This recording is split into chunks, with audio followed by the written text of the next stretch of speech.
오늘 본문 말씀, 오늘 본문에서는 새로운 왕이 등장합니다. 4장까지는 느부갓네살이 주요 인물이었습니다. 근데 5장에서는 벨사살, 성경에서는 느부갓네살 왕의 뒤를 이은 인물이라고 소개합니다. 느부갓네살, 참으로 흥미로운 인물입니다. 유대인들에게는 치가 떨리는 파멸의 화신이었습니다. 그리고 바벨론 사람들에게는, 그 제국 사람들에게는 최고의 번영을 이끌어준 위대한 왕으로 비춰집니다. 다니엘은 좀 독특하게 표현하지요. 느부갓네살을 한낱 미물과 같은 그냥 평범한 인간, 연약한 왕으로 그려놓기까지도 하고, 괴팍하고 변덕스러운 왕으로도 그려놓기도 합니다. 그와 함께 이방신을 섬기는 자임에도 불구하고 심지어 하나님께 은혜를 입어 쓰임받던 왕으로도 묘사해냅니다.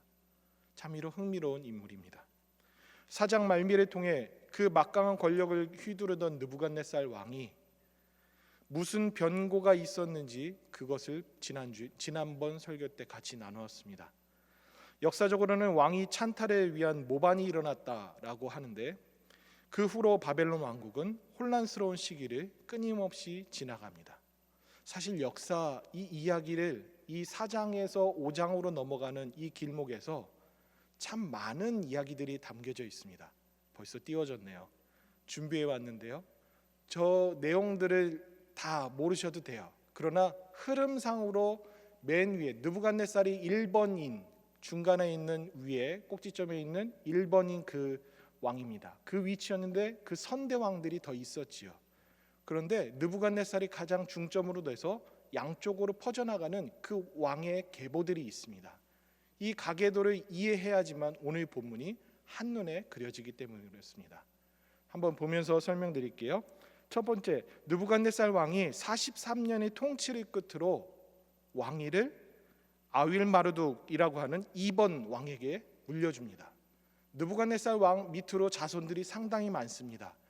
사실 글씨는 잘 보이지 않으시겠지만 첫 번째는 딸로 보여지고, 그렇게 또 다른 왕위를 가진 세 번째, 네 번째 왕이 나타나게 되지요. 그리고 맨 마지막 주황색 그 박스로 된 거에서 맨 마지막에 가다 보면 그리고 다섯 번째, 여섯 번째인 초록색 그 버튼이 나타나죠. 거기에 또 딸과 연결되는 또 다른 가문이 나타납니다. 거기에 벨세살 가문이 나타나는 겁니다. 그런 의미에서 봤을 때 두 번째 아윌마르둑이 왕권을 물려받는데 그 왕은 2년밖에 다스리지 못합니다. 왜냐하면 매형 네리그리살이라고 하는 세 번째 왕, 좌측 그 반쪽으로 잘려졌던 그 녹색, 파란색 그 위에 있는 세 번째 왕이 이 아윌마르둑을 죽여버립니다. 살해했기 때문에 2년밖에 왕위에 설 수 없었습니다. 그리고 세 번째였던 네리그리살 왕은 4년 통치하고 자식에게 물려주는데, 그것도 또한 자식인지 분명하지는 않지만 그 후대 왕에게 찬탈당합니다. 그리고 그 뺏었던 라바시 마르둑이라는 네 번째 왕은 3개월 후에 다시 누구에게 왕위를 찬탈당하게 되냐면 다섯 번째 왕이었던 그 오른쪽 맨 끝에 있는 다섯 번째 번호 5번 그 왕에게 빼앗깁니다. 그 5번은 나보니두스라는 왕으로서 사실 실제로 벨사살의 아버지입니다. 그 벨사살의 아버지였던 이 나보니두스 이 왕에게 빼앗기는데, 이 벨사살은 그 나보니두스는 17년 동안 나라를 다스립니다. 17년 동안 나라를 다스리는데 이 벨사살 사실은 왕위에 오른 적은 없습니다. 그런데 왜 벨사살 왕이라고 칭함을 받게 되었냐면 협치를 했기 때문에 그렇습니다.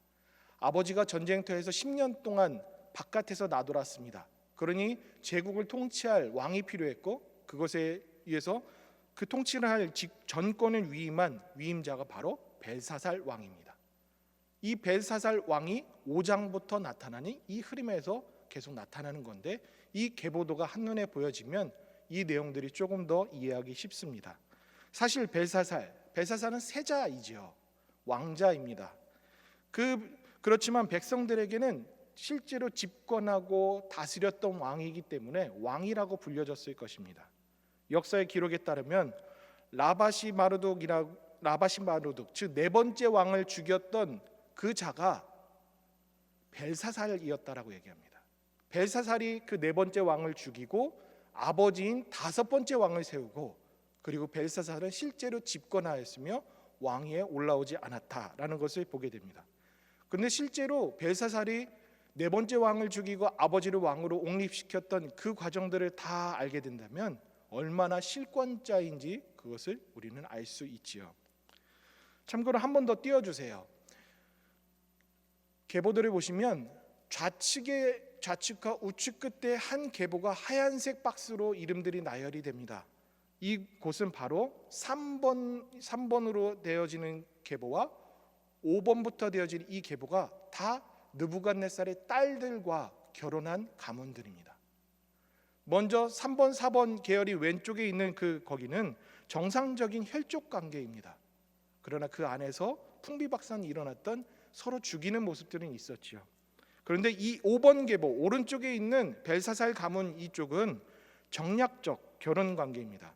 즉 왕권과 전혀 상관없는 계보에서 왕권의 정통성을 확보하기 위해서 느부갓네살의 딸과 정략적으로 결혼했던 관계, 즉 혈통의 중심이 아닐 수 있습니다. 그렇기 때문에 벨사살은 어쩌면 느부갓네살의 실제 혈통이 아니라 외부에서 먼저 낳아졌던 그 아들이 정략적 결혼을 통해서 계보상으로 이어진 것으로 추측하기도 합니다. 그것이 세밀하게 되어 있지 않지만 독특한 것은 보편적으로 이 근동의 역사를 보다 보면 무엇이 있냐면 이 왕은 누구의 자식이며 어떻게 자손이 되어지고 이 계보가 무엇인지를 설명을 하는 게 장황하게 되어 있는 것이 일반입니다. 그런데 이 벨사상 이 왕의 가문은 그런 내용이 없습니다.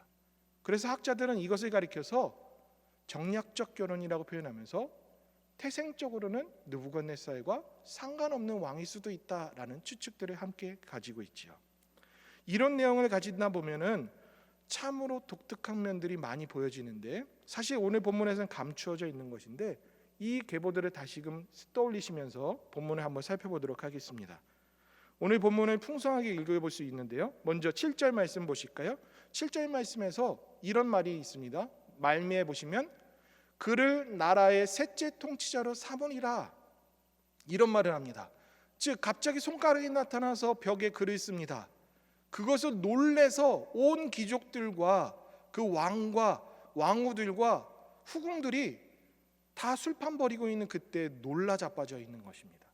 그랬을 때에 이것을 해석하는 자, 이 해석하는 자에게는 셋째 통치자로 삼겠다라고 얘기하는데, 우리가 조금 전에 역사적인 것을 한번 훑어보았지요.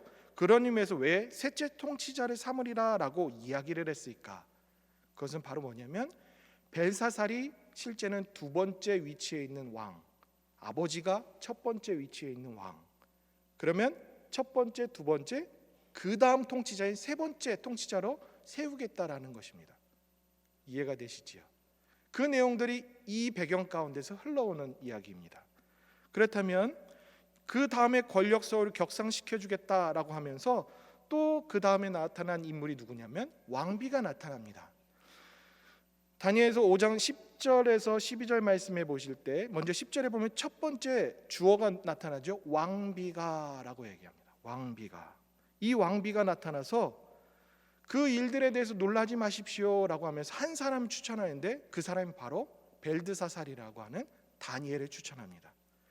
이 벨드사살이라고 하는 다니엘을 추천하는데 10절에 있는 이 왕비는 벨사살의 아내를 칭하는 것이 아닙니다. 왕비는 아버지의 아내, 즉 어머니를 얘기합니다. 벨사살의 아내를 얘기하는 그 말이 아닙니다. 벨사살의 아내는 2절에서 나타난 왕후라고 기록되어 있는 2절에 왕후라고 되어 있는 그 단어가 그것을 지칭합니다. 그렇다면 단어가 전혀 다른 거예요. 그렇게 된다면 왕비를 자칫 오해하면 벨사살의 아내로 이해할 수 있는데 그게 아니라 어머니입니다. 그 계보들을 봤을 때 이해가 되지요. 그리고 서열적인 관계에서도 1, 2, 3번 이것에서 같이 이해가 되는 것입니다. 그러면서 왕과 귀족들과 왕후들과 후궁들이라고 함께 잔치를 벌였다라는 이 본문은 이 2절 말씀은 이 어머니는 빠져 있고 나머지 사람들이 함께 했다라는 것을 얘기해 줍니다.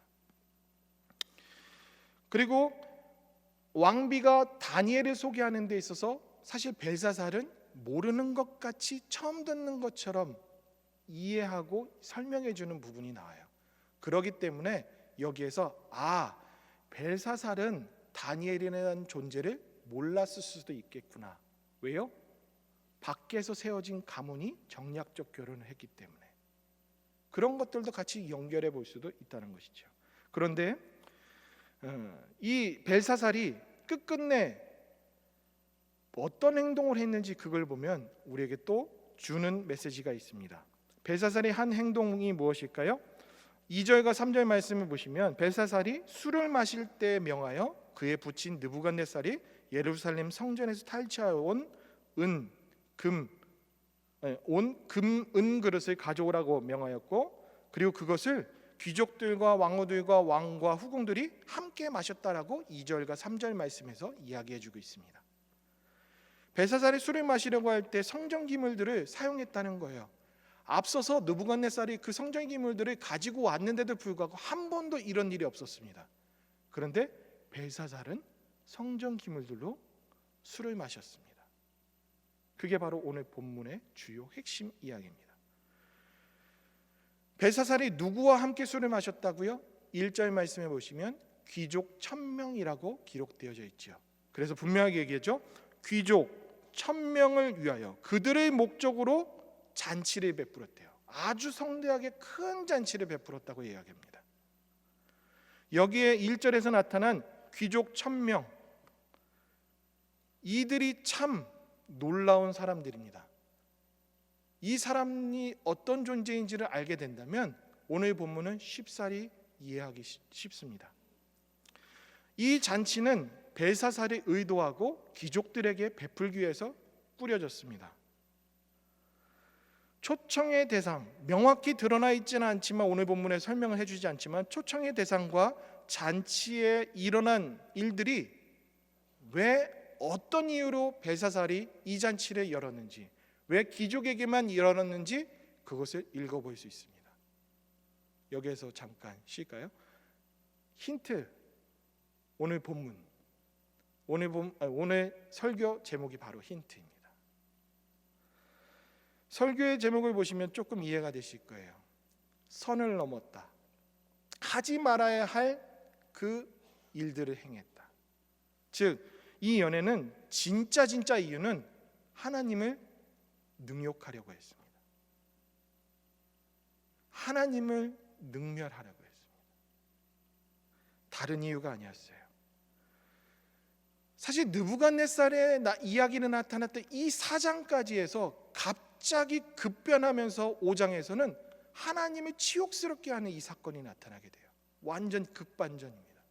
그 앞에까지는 어떤 일이 있었습니까? 느부갓네살의 통치 기간 동안에 굵직한 그 사건들이 하나님은 실제로 살아계시고 하나님은 위대한 분이시고 상상할 수도 없는 그 일들이 펼쳐지시는 분이고 이 큰 제국뿐만 아니라 이 모든 세계들을 다 다스리시는 주님의 통치자로 다스림받는 이 열방이구나라는 것들이 느부갓네살과 함께 계속 지속적으로 보여졌던 거예요.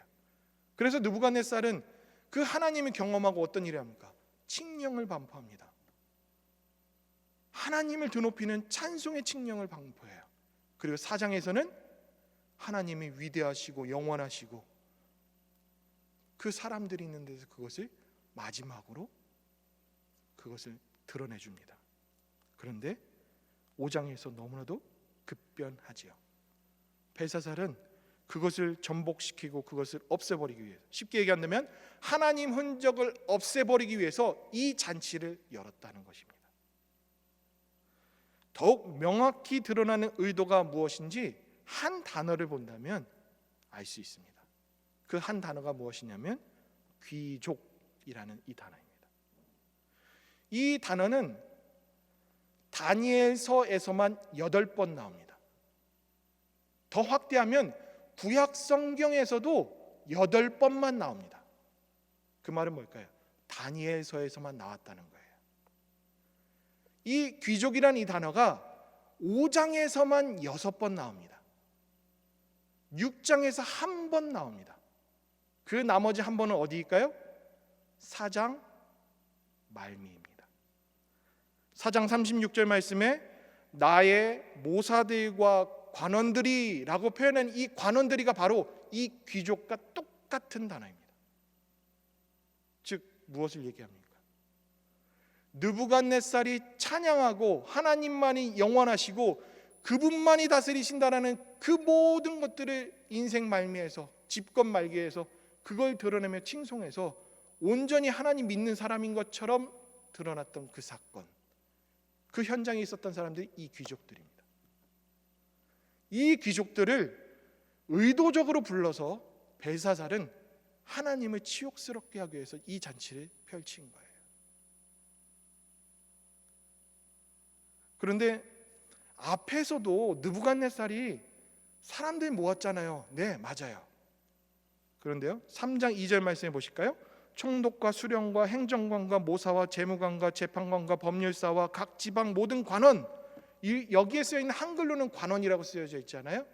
그런데 실제 원어로 보면 아니에요. 달라요. 그런데 여기에 기록되어 있는 이 사람들 보면은 중앙과 지방의 행정관들, 그들을 부른 거예요. 그런데요, 벨사살은 그런 인물들을 부른 게 아니에요. 정치적인 목적이 아니었어요.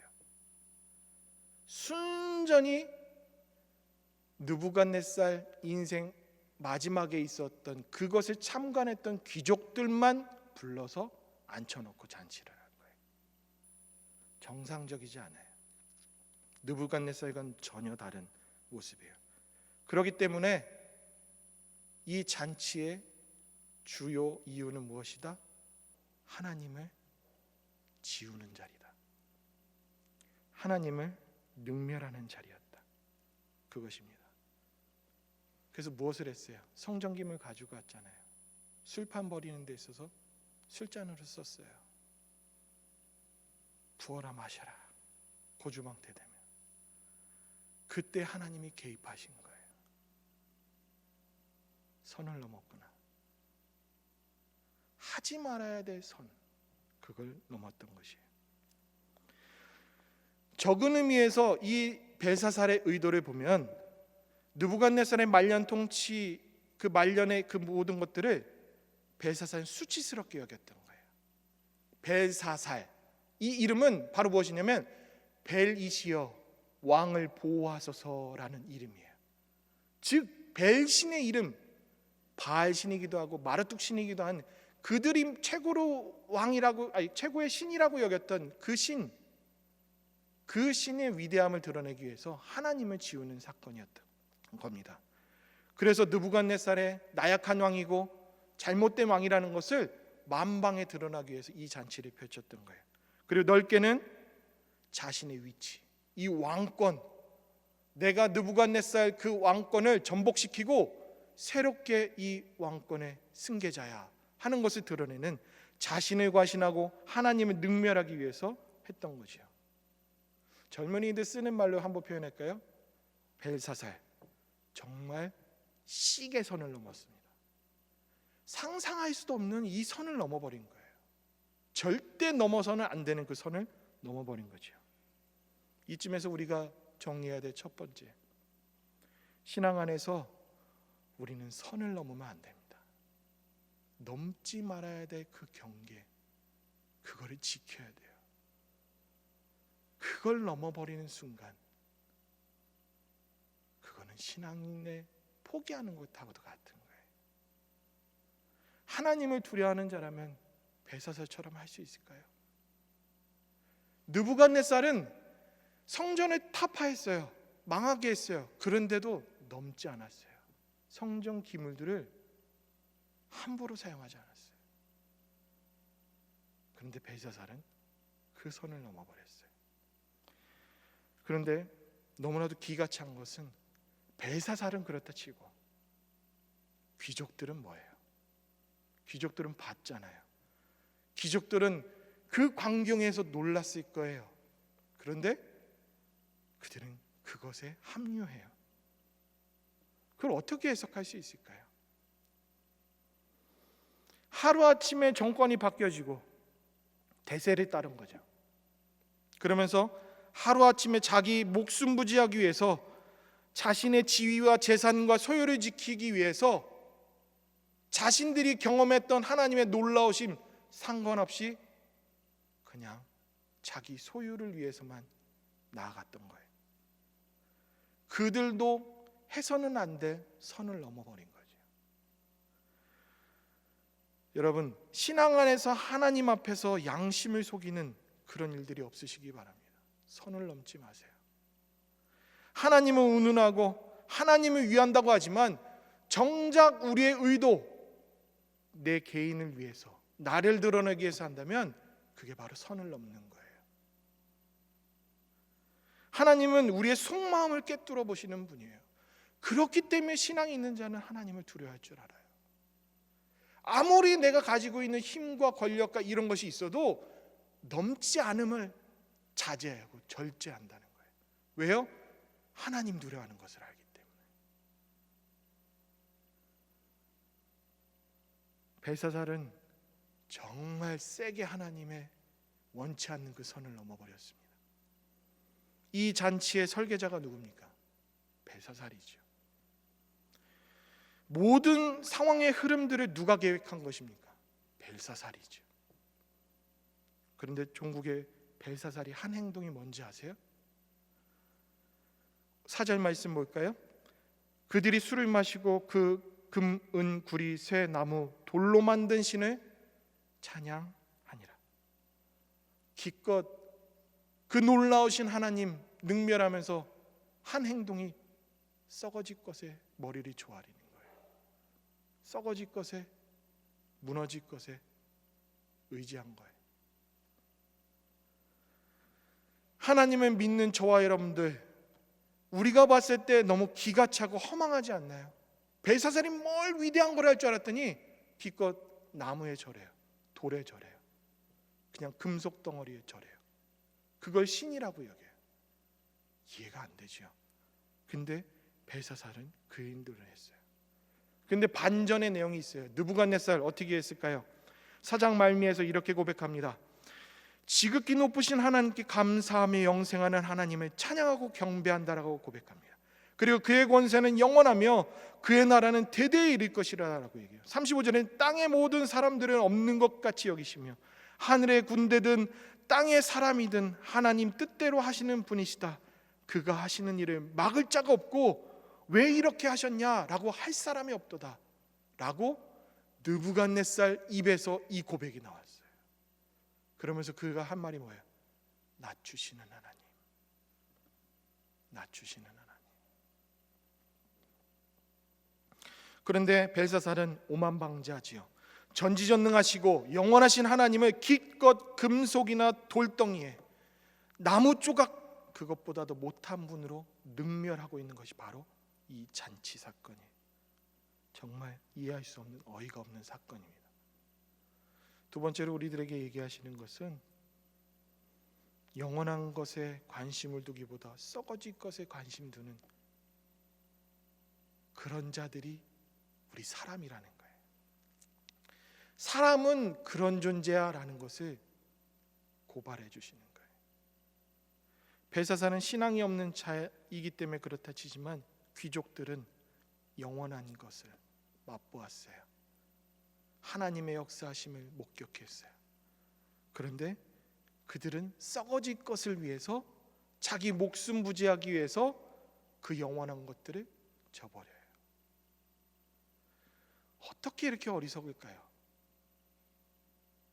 인간이 그럴 수 있다는 것을 얘기해줘요. 신앙인은 다를까요? 저와 여러분들 다릅니까? 이 현실 살아가는 데 있어서 영원한 것들만 바라보고 사십니까? 신앙이 있어도 별반 다르지 않는 세상 사람들과 똑같이 썩어질 것에 현안되어져서 눈이 충혈되도록 쫓아가고 의지하고 그것 조금 쌓여진 것에 안주하고 어깨에 힘들어가고 의시되고 그런 인생 혹시나 저와 여러분들에게 없습니까? 그 마음가짐 없는지요? 각자 스스로 양심에 손을 얹고 고백해 보시기 바라요. 자유롭지 않습니다. 인간이 다 그렇다는 것을 고발해 주고 있어요. 벨사살이 나쁜 사람, 귀족이 어이없는 사람이 아니라 우리도 그럴 수 있는 존재라는 것을 고스란히 드러내 주고 있어요. 그렇게 하나님께서 바라시지 않는 그 선을 넘는 벨사살, 그의 최후는 어땠을까요? 우리가 정신 번쩍 들고 깨달을 수 있도록 주시는 말씀이기도 합니다. 5장 30절에서 31절 말씀을 보시면 그날 밤에 갈대아 왕 벨사살이 죽임을 당하였고 메대 사람 다리오가 나라를 얻었는데 그때 다리오는 60세였더라. 무슨 말입니까? 벨사살은 그날 즉사했대요. 그리고 그 거대한 제국은 멸망했대요. 다리오가 패망시켜버렸대요. 즉 하나님께서 바라시지 않는, 하나님 앞에서 선을 넘는 인생은 언제나 내리막길, 패망의 길이라는 것을 이야기해 주고 있어요. 이 두렵고 떨리는 결말이 우리 내리 속에 아로 새겨 놓아야 돼요. 절대 잊어서는 안 되는 것. 하나님 살아계시는 믿는다면 더더욱 우리 삶에서 하나님 앞에서 선 넘지 않는 인생을 살기 위해서 무던히 발버둥 쳐야 되는 것이 바로 저와 여러분들의 인생입니다. 근데 더 충격적인 것을 성경에서 알려주고 있어요. 5장 22절과 23절 말씀해 보시면, 먼저 22절, 왕은 그의 아들이 되어서 이것을 다 알고도 아직도 마음을 낮추지 아니하고. 벨사살은 다 알았대요. 다 알았는데 의도적으로 했다는 것을 드러내줘요. 그리고 23절 끝부분, 도리어 왕의 호흡을 주장하시고 왕의 모든 길을 작정하시는 하나님께는 영광을 돌리지 아니하였다. 여기서 벨사살의 속내를 다 들춰내죠. 다니엘은 벨사살에게 완전한 돌직구를 던져버린 거예요. 그런데 더 놀라운 것은 느부갓네살에게는 하나님께서 기회를 주시고 돌이키도록 몇 번의 회유를 하셨어요. 그런데 벨사살은 한 방에 보내버리십니다. 여기에서 우리는 소름 돋아요. 왜냐하면 우리 하나님은 노하기를 더디하시고 인애가 크시사 뜻을 돌이켜 재앙을 내리지 아니하는 하나님이신 걸 알아요. 그런데 여기서는 앞서 보이셨던 그 하나님과 전혀 달라요. 경고사국도 없고 돌이킬 수 있는 기회 한 번도 주지 않는 우리 하나님, 즉결 심판을 내리시는 우리 하나님, 이 상황을 우리는 어떻게 표현할 수 있을까요? 저는 아무리 생각해도 설교 제목 딱 이것밖에 생각이 되지 않아요. 벨사살, 넘지 말아야 할 선을 넘다.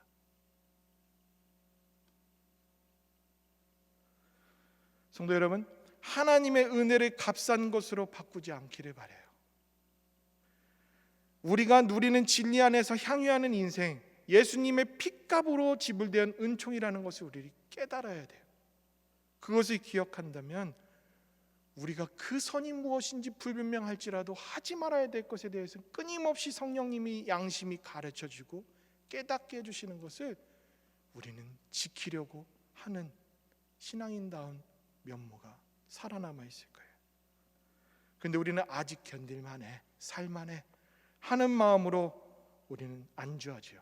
그런데 그럴 때 더욱 정신 번쩍 차리고 깨어 있어야 될 것을 오늘 말씀 가운데서 얘기해 주고 있어요. 마지막으로 오늘 본문은 놓쳐서는 안 될 한 인물 또 나타납니다. 그 사람 바로 왕비입니다. 왕비. 여전히 남겨놓은 그 한 사람을 통해서 일하시는 하나님이 발견되어집니다. 왕비 정략적 결혼했어요. 진짜 왕비처럼 우대받으면서 했을까요? 아니에요. 살려둔 거예요. 그런 인생이었던 이 왕비, 그리고 느부갓네살이 죽고 난 뒤에 무대의 뒤편으로 내몰려졌던 다니엘, 그 인생들이 다시금 무대 앞으로 나오게 돼요. 왕비가 갑작스럽게 나타났던 이 대목에서 잔치에 참여했던 것이 아니라 소스라치게 놀라면서 막 소리 질렀던 그 광경에 탁 깨닫고 와서 하는 말이 무엇이냐면 10절 말씀 보실까요? 왕비가 왕과 귀족들의 말로 말미암아 잔치하는 궁에 들어왔더니 그가 하는 말, 왕이여 만수무강하옵소서. 왕의 생각을 번민하지 말게 하며 얼굴빛이 변할지라도 아니니이다, 아무것도 아니에요 라고 얘기하면서 벨드사사를 소개해줘요. 즉 다니엘을 소개해줘요. 왕비는 기다렸다는 듯이 탁 나타나서 다니엘을 탁 제시해줍니다. 왕비는 그 잔치에 초대를 받았을까요? 받지 않았을까요? 달리 표현한다면 왕비는 그 잔치에 의도적으로 안 간 걸까요? 아니면 초대받지 못해서 안 간 걸까요? 어쩌면 어머니이기 때문에 그럴 권한이 있었을 수는 있어요. 그런데요, 왕비는 준비된 것처럼 이렇게 탁 나타나서 하나님의 일들을 드러낼 수 있는 다니엘을 소개시킨 것으로 봤을 때는 의도성이 더욱더 다분하다고 여겨집니다. 그러면서 그 잔치가 어떤 것인지 알고 거기와 구별되어진 인생을 살았다는 것, 그것과 다른 인생을 살려고 또한 거기에서 구별되어지려고 했던 그 흔적들도 발견하게 되죠. 바로 하나님의 묘미입니다. 대세를 따르는 인간들, 대세를 따르던 세력들, 대세를 따르던 수많은 사람들이 그 유행길을 간다 할지라도 소수의 뒤안길로 뒤처졌던 이 한 사람, 그리고 이때 당시에 다니엘은 80세로 여겨져요.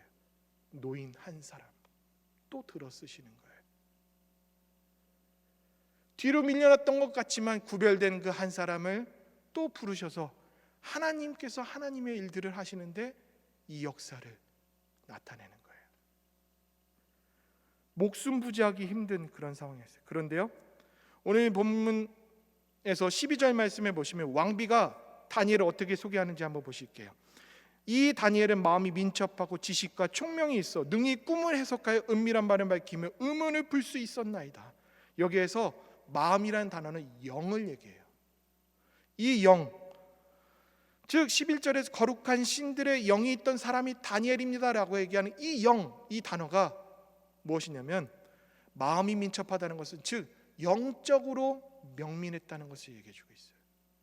영적으로 깨어져 있던 자 다니엘, 그만이 하나님 일하심을 드러낼 수 있는 자 다니엘, 수수께끼와 같은 이 비밀들을, 은밀한 것들을 풀어낼 수 있는, 꿈을 해석할 수 있는 자 이 다니엘, 그는 여전히 하나님의 사람으로 구별되어져서 수많은 자들과 다른 행보를 살았던 것을 보게 돼요. 그런데 또 한 가지, 왕비가 다니엘을 알았던 것처럼 그 능력이 있다는 것을 알았다는 것은 또 다른 반증이죠. 왕비도 깨어있던 자, 영적으로 민감한 자, 영적으로 명민한 자, 그걸 나타내주고 있는 거예요. 이쯤에서 볼 때 우리 하나님의 묘미가 나타나요. 성별, 나이, 위치 상관없이 하나님이 쓰시면 이런 일들이 나타나요. 그 모든 대세를 뒤집어 엎을 수 있을 정도로, 그리고 다시금 하나님의 역사를 이끌어가는 그 일들로 하나님은 또 묵묵히 하나님의 사람을 들어 쓰시는 모습들이 나타납니다.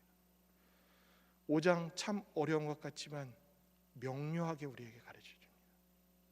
저는 이 말씀 준비하고 묵상하는 내내 너무나도 신났습니다. 재밌어서. 처음엔 어려웠는데 너무 흥미로웠고 소름 돋을 정도로 찌릿했고 가슴 뛰는 그 순간이었습니다.